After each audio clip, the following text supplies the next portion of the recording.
복된 주일 하나님께서 우리에게 주신 말씀 히브리서 10장 29절 말씀입니다. 다 함께 봉독하도록 합니다. 하물며 하나님의 아들을 짓밟고 자기를 거룩하게 한 언약의 피를 부정한 것으로 여기고 은혜의 성령을 욕되게 하는 자가 당연히 받을 형벌은 얼마나 더 무겁겠느냐. 너희는 생각하라. 아멘. 오늘 아름다운 회심 시리즈 네 번째입니다. 오늘 제목은 비회심자를 기다리는 심판입니다. 따라 하시기 바랍니다. 비회심자를 기다리는 심판. 오늘 본문 말씀이 굉장히 두렵지요. 하나님의 아들을 짓밟고 자기를 거룩하게 한 언약의 피를 부정한 것으로 여기고 은혜의 성령을 욕되게 하고, 여러분 이러한 자가 마땅히 형벌을 받는 것이 당연하다. 성경은 이렇게 이야기하고 있습니다. 여러분 이 말씀을 우리가 우리의 식으로 좀 받아들일 필요가 있어요. 사랑하는 성도님들이요, 교회 안에는 두 종류 사람만 있습니다. 교회 안에는 두 종류 사람만 있는데, 첫 번째 사람은 용서받은 죄인이 있고요, 두 번째는 용서받지 못한 죄인이 있습니다. 다시요, 용서받은 죄인과 용서받지 않은 죄인이 있어요. 즉 원래 교회 안에는 모두 죄인만 있는 거예요.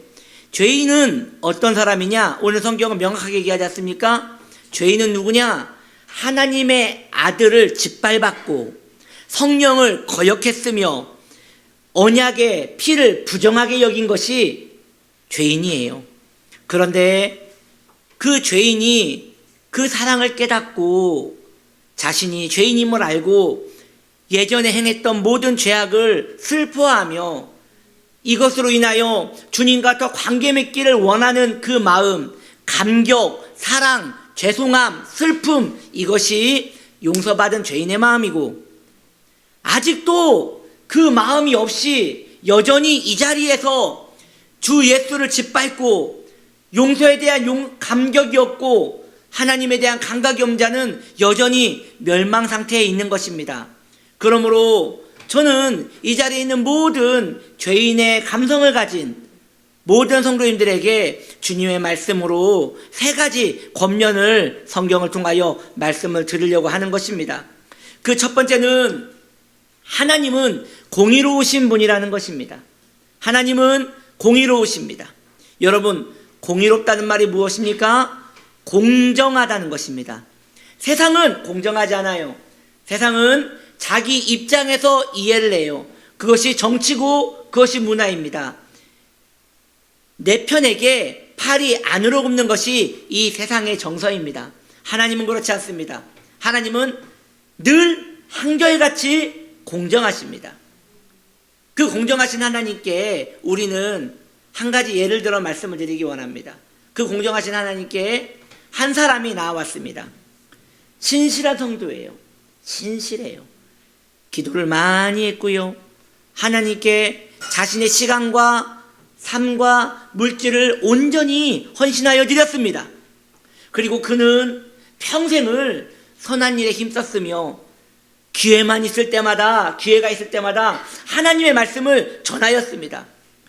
그런 하나님의 신실한 사람이 이제 때가 되어 그 생명을 멈추었고 주님 앞에 섰습니다. 주님께서 그에게 융숭한 대접을 해주실 것입니다. 왜냐? 공정하신 분이기 때문입니다. 하나님께서 그에게 넘치는 복을 주시고 천성의 그 희락을 그에게 누리게 하심으로 그를 영원히 위로 가운데 머물게 하실 것입니다. 왜요? 공정하신 분이기 때문입니다. 반대 의견도 있습니다. 또 한 사람이 나왔습니다. 그는 주님의 은총으로 말미암아 교회에 나왔습니다. 여러분, 주님께서 교회에 나오게 한 자는, 교회에 나오게 하신 성도님은 모두 구원을 허락하시려고 부르신 거예요. 여러분 이걸 믿으셔야 합니다. 교회에 나오게 하신 것은 구원을 허락하시려고 나오신 거예요. 그런데 그가 회심하지 않습니다. 왜냐? 자신 안에 아직도 사랑하는 것들이 많거든요. 하나님이 원하지 않는 것을 사랑하거든요. 그것을 거부하고 싶은 마음이 없어요. 그것을 버리고 싶은 마음이 없어요. 여전히 세상을 사랑하는 거예요. 그러할 때 그에게는 하나님께서 끊임없이 노크하십니다. 회심하라고, 아직 너에게 기회가 있다고 회심하라고 경고하시지만 마음을 완고하게 한 주 한 주 버텨가다가 끝까지 자기가 사랑하는 것, 자기가 소유하고 싶은 것, 자기가 움켜쥐고 싶은 것을 끝까지 붙들고 있다가 결국 그도 때가 되어 생명이 멈추었습니다. 그는 주님 앞에 왔을 때 주님은 그를 가증히 볼 것입니다. 왜요? 공평하시니까요. 주님은 그를 보면서 미워하실 것입니다. 그의 얼굴도 보지 않으실 것입니다. 그를 진노의 불 속에 집어넣으실 것입니다. 왜요? 공정하신 분이시기 때문입니다. 하나님이 공정하시고 하나님이 그의 택하심과 그 모든 것에 있어서 빈틈이 없다는 것을 모든 성도는 믿어야 할 것입니다.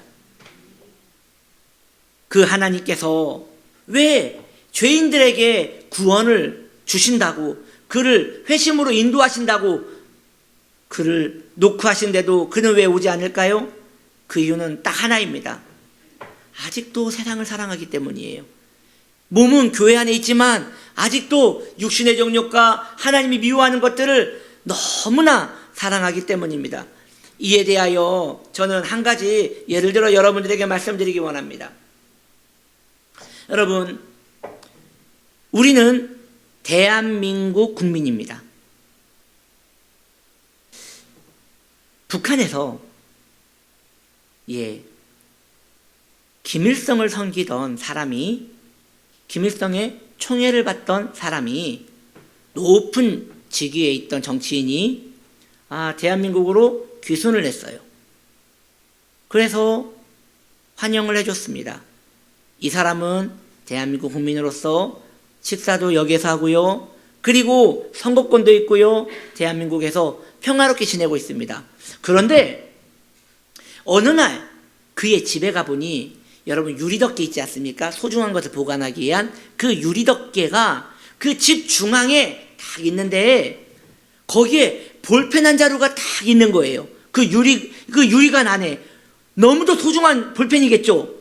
그 볼펜이 누구 거냐 했더니 우리 김일성 수령님께서 나에게 하사하신 선물이라는 거예요.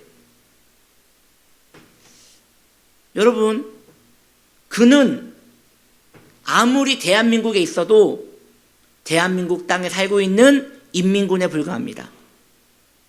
그는 대한민국 사람이 아니에요. 왜? 그 마음에 여전히 사랑하는 것이 대한민국이 미워하는 것을 사랑하고 있기 때문입니다. 하나님 나라도 마찬가지입니다. 교회에 왔어요. 하나님의 말씀을 들어요. 천국도 알고 지옥도 알아요. 그리고 하나님이 두려운 것도 알아요. 그런데 여전히 하나님이 미워하시는 것을 마음에 품고 있어요. 그러하면 그는 교회 안에 있는 인민군에 불과한 거예요. 하나님께서 그를 대적하시는 거예요. 적대시 하시는 것입니다. 그러므로 하나님의 백성이 된 사람은 모두 회심해야 합니다. 그리고 회심의 증거는 하나님이 미워하시는 것을 당장 버리는 거예요. 예전에 저와 함께 신앙생활을 했던 형제님이 계십니다. 그 형제님이요, 회심하였어요. 그리고 회심하고 집에 가서 그분이 그 예전에 음악을 듣기 위해서는 CD가 있었잖아요. 그 CD 비쌌어요. 한 장에 10,000원에서 15,000원씩 했다고요. 그 CD가 500장이나 있었어요. 그분이 그것을 모으는 분이었던 거예요. 회심한 그날 그분은 방에 있던, 그분의 찬장에 있던 모든 CD를 다 긁어 모아서 불태웠습니다. 왜요? 여러분, 유행가 듣지 말라는 게 아니에요. 그분이 회심하고 나니 자기 마음에 그 CD를 사랑하는 마음이 있는 거예요. 그래서 그것을 다 불태웠어요. 그 옆에 있던 한 형제님이 울부짖으며 말했습니다. 그걸 나한테 주지. 그걸 나한테 버리지. 왜 그걸 태우냐고, 아깝게. 그분은요, 그게 그분의 신앙이었던 거예요. 마찬가지입니다. 회심한 사람은 증거가 나타나요. 자기가 지금까지 사랑했던 것들을 주님을 위하여 아싸라게 버려버리는 거예요. 다 태워버리는 거예요. 돌이키는 거예요. 돌이키지 않으면 그는 회심한 게 아닙니다. 여전히 교회 안에 있는 하나님의 적대자에 불과한 것입니다. 여러분들은 주님이 미워하시는 것을 사랑하고 있지 않습니까? 그렇다면 빨리 버리셔야 합니다. 이것은 하나님이 기뻐하시는 것이 아니기 때문입니다. 이 세상에는 별난 사람들이 많습니다. 우리 한국에서는 기껏 키워봐야 뭐 고양이나 개 정도 키우는데요. 모르겠어요. 저번에 찾아보니까 우리나라에서도 그 악어 같은 거 키운 사람이 있더라고요. 집에 수족관 놓고 악어를 키워요. 미국에 뱀을 키운 사람이 있었어요. 그것도 큰 구렁이에요. 그걸 새끼 때부터 키운 거예요. 그 뱀에게 귀여운 이름도 지어줬어요. 뱀뱀이라고. 뱀뱀이. 그래서 우리 애기 하면서 어릴 때부터 키웠어요. 그 아이에게 무엇을 주었을까요? 쥐 같은 거 주는 거예요. 그럼 주면 그거 넙죽넙죽 받아 먹으면서 애가 무럭무럭 자랐어요. 애기니까. 어느 날 그분이 인터넷에 고민을 올립니다. 우리 애기가 아픈 것 같아요. 왜요? 본인이 잠을 자면 옆에서 뱀은 원래 또아리를 들고 있어야 하는데 그 또아리를 들고 자기 옆에 길게 눕는다는 거예요. 애가 힘이 없어 보인다고. 그때 수의사 한 분이 거기에 답장을 썼습니다. 선생님, 뱀은 자신보다 작은 게 있으면 먹습니다. 지금 선생님 옆에 그 아기가 누워있는 이유는 선생님보다 큰지 작은지 가늠을 해서 선생님을 먹으려고 준비하고 있는 겁니다. 빨리 동물원에 기증하시기 바랍니다. 여러분 안에 여전히 하나님이 미워하는 것들을 사랑하고 계시다면 그것은 뱀뱀입니다. 지금 자라나고 있어요. 결국 여러분의 구원을 먹어 치울 것입니다. 여러분을 멸망의 물로 이끌 것입니다. 여러분, 오늘도 회심 안 하겠습니까? 다음 주에 또 회심 설교하니까 그때 회심하겠습니까? 아무것도 버리지 않고 또 버티시겠습니까? 그래 보십시오. 점점 여러분 안에 있는 그 무서운 뱀은 계속 커져갈 것입니다. 이것이 제가 여러분들에게 말씀을 드리는 첫 번째 경고입니다. 두 번째 드리고 싶은 말씀이 있습니다. 비회심자들은 지금 위기 가운데 있다는 것을 여러분들에게 말씀드리고 싶어요. 비회심자들은 지금 심각한 위기 가운데 있는 것입니다. 비회심자는 두 가지 위기 가운데 놓여 있습니다. 크게는 지금 지옥이라는 무서운 형벌이 그를 향하여 하루하루 다가오고 있고, 두 번째는 하나님과 진노 가운데 있기 때문에 주님이 주시는 평안을 영원히 누릴 수 없는 고통이 그를 기다리고 있습니다. 어느 분은 이렇게 말하겠습니다. 목사님, 지금 이 현대과학이 얼마나 발전되고 이 문명시대에 무슨 지옥입니까? 야만적으로. 여러분, 지옥이 야만적이라면 천국도 야만적인 것입니다. 예수 믿는 사람은, 기독교인은 예수 그리스도를 하나님으로 인정합니다. 하나님이 아니라면 당장 여러분 이 교회를 떠나십시오. 예수님이 하나님이 아니라면 여러분들은 모두 광신자에 불과한 것이에요. 그렇지 않습니까? 예수님을 광신자로 여기며 침을 뱉던지, 아니면 그분이 하나님이라면 여러분의 온 인생을 거기에 걸어서 그분을 경배하십시오. 그렇다면 예수님이 하나님이라고 여러분이 믿으신다면, 사대 위인이 아니라 그분이 진정 하나님이라고 믿으신다면 그분이 말씀하시는 천국과 지옥도 믿으셔야 하는 것입니다. 지금 비회심자들에게는 지옥이 계속 다가오고 있습니다. 세월은 유수와 같이 빨리 흘러갑니다. 여러분들에게도 10대가 있었을 것이고 20대가 있었을 것입니다. 그 시간이 계속 빨리 가고 있습니다. 어느 순간 여러분들은 육체를 벗을 거예요. 육체를 벗으면 육체와 영혼은 분리될 것입니다. 육체가 그 영혼을 내어 뱉는 그날, 영혼이 육체와 벗어난 그날, 그때부터 시간을 멈추게 됩니다. 왜일까요? 영혼은 시간을 품고 있기 때문이에요. 그래서 시간은 이미 영혼 안에서는 없어지는 거예요. 그렇게 멈추어진 시간 속에 살게 될 것입니다. 그때부터 시간은 가지도 않고 오지도 않고 계속 그 자리에 있는 거예요. 결정하셔야 합니다. 회심하지 않는 인생은 하나님과 대적 가운데 있습니다. 그는 그의 육체와 영혼이 분리되는 그날 영원한 불 속에 늘 그 시간 그 자리에 머물게 될 것입니다. 여러분 감당하시겠습니까? 이 이야기를 듣고도 왜 회심하지 않는 것입니까? 회심하셔야 합니다. 주님께 당신 나의 주인이십니다 하면서 그분께 모든 것을 걸고 회심하셔야 합니다. 그래서 용서받은 죄인의 자리에 이르르셔야 합니다. 많은 죄인들, 비회심자들은 오만합니다. 무엇으로 오만하냐? 내일도 나에게 시간이 있다고 착각을 하는 것이에요. 이것은 너무도 큰 오만입니다. 어떠한 사람도 매일매일 기회를 갖지 않습니다. 하나님께서 자비를 베푸심으로 지금까지 여기까지 있는 것이지 우리는 언제라도 우리의 생명을 잃을 수 있는 위험 가운데 있는 것입니다. 준비하셔야 해요. 그 준비를 왜 미뤘다 합니까? 오늘 하셔야죠. 오늘 회심에 이르러야죠. 주님께 주님 내가 회심하기 원합니다. 오늘 나를 구원하여 주옵소서. 내가 당신의 것이 되기를 소망합니다라고 간절히 구하는 이 자리에 있는 모든 성도님들 되시기를 예수님 이름으로 축복합니다. 이제 마지막으로 세 번째 이야기를 여러분들에게 드리기 원합니다. 회심의 기회를 소비하고 있는 자가 있다는 것이에요. 회심의 기회는 자주 오지 않습니다. 지금 이때에 나에게 회심에 대한 자각이 일어나는 것은 놀라운 은혜입니다. 여러분, 거시 응용윤리라는 책이 있어요. 그 책의 저자는 지금 이 세계에는 죽는 사람들을 계속 환산해 볼 때 비율적으로 3초에 1명씩 죽는다고 합니다. 이 전 세계의 인구 중에 이것을 시간으로 나열했을 때 3초 만에 1명씩 죽는답니다.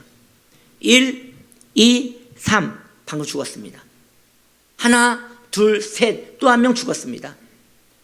그 사람이 지금 복음을 들었을까요? 듣지 못했을까요? 아무도 모릅니다. 그러나 그가 복음을 듣지 못했다면 그는 멸망당했습니다. 우리는 지금 이 자리에서 이 교회에서 하나님의 놀라운 은총으로 회심이라는 메시지를 듣고 있습니다. 그렇다면 여러분들은 이 기회를 오늘 잡으셔야 합니다. 왜냐? 이 기회를 잡지 못한 자들이 지금 너무나 불쌍하지 않습니까? 그들에게 이 기회를 주었다며 그들은 넙죽자라서 이 복음의 기회를 받아들여 구원에 이르렀을 텐데 우리에게는 그 은총이 있음에도 불구하고 그걸 잡지 않는다면 우리는 너무나 나쁜 사람이 되는 것이에요. 여러분들이 꼭 기억해야 할 게 있습니다. 그게 무엇이냐?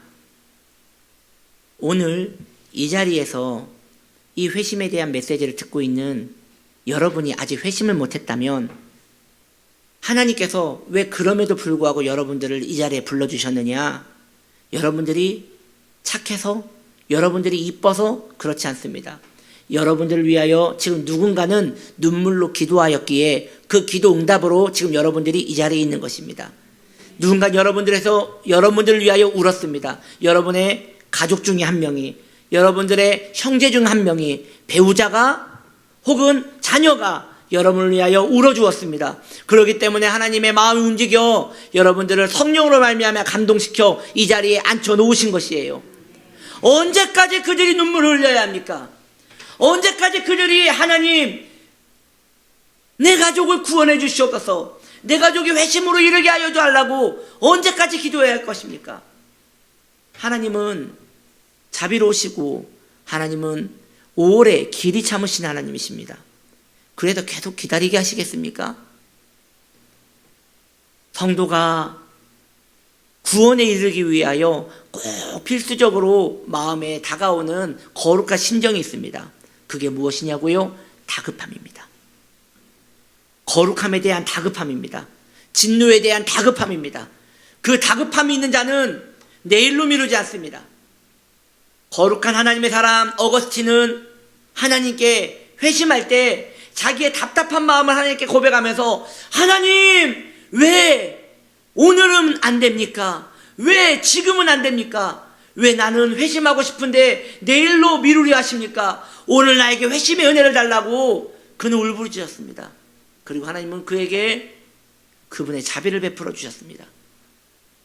저는 여러분들에게 묻고 싶습니다. 여러분들은 회심을 하셨는지요? 회심을 하셨다면 그 증거를 보이셔야 합니다. 무엇을 버리셨습니까? 주님을 위하여 무엇을 돌이키셨습니까?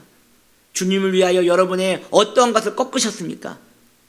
그런 게 전혀 없다면 여러분의 회심을 의심하십시오. 그리고 내가 지금 진노 가운데 있다고 차라리 믿고 다시 한번 회심의 긍휼을 구하십시오. 그게 차라리 낫습니다. 무슨 말이냐? 나는 회심한 줄 알았다가 이후에 회심을 한 증거가 없어서 멸망당하는 사람이 있고, 어떤 사람은 자신은 회심을 안 한 줄 알았는데 나중에 주님 앞에 갔더니 나는 회심한 사람이더라는 것입니다. 무엇이 낫습니까? 차라리 두려워하며 회심을 안 한 줄 알고 늘 회심을 힘쓰는 사람이 더 복된 것이에요. 그게 확률적으로 더 복된 것이에요. 그러므로 사랑하는 성도님들이요, 경건한 하나님의 사람들은 주님의 진노를 두려워합니다. 그 진노를 늘 불타오르는 그 앞에 자신을 세워놓기를 게을리하지 않습니다. 오늘날 교회가 타락했다고 하는 이유는 성도들을 회심으로 부르지 않기 때문입니다. 회심하는 메시지를 전하는 것이 매우 어렵고 회심의 메시지를 듣는 것이 매우 어렵습니다. 왜인지 아십니까? 하나님이 가장 기뻐하시는 일이기 때문입니다. 그러기에 마귀가 가장 많이 막는 것입니다. 오늘 이 기회를 여러분 놓치지 마시고 오늘 꼭 회심에 이르러 주님 앞에 나 같은 죄인 살리신 그 은혜 놀랍다고 나아오는 복된 하나님의 사람 되시기를 예수님의 이름으로 축복합니다. 기도하시겠습니다. 하나님, 우리에게 회심의 은혜를 주시옵소서. 오늘을 넘기지 말게 하여 주시고 다급한 마음으로 주님의 부르심에 응답할 수 있는 우리가 되게 하여 주시옵소서. 주님의 긍휼을 구하오며 예수님의 이름으로 기도드립니다. 아멘.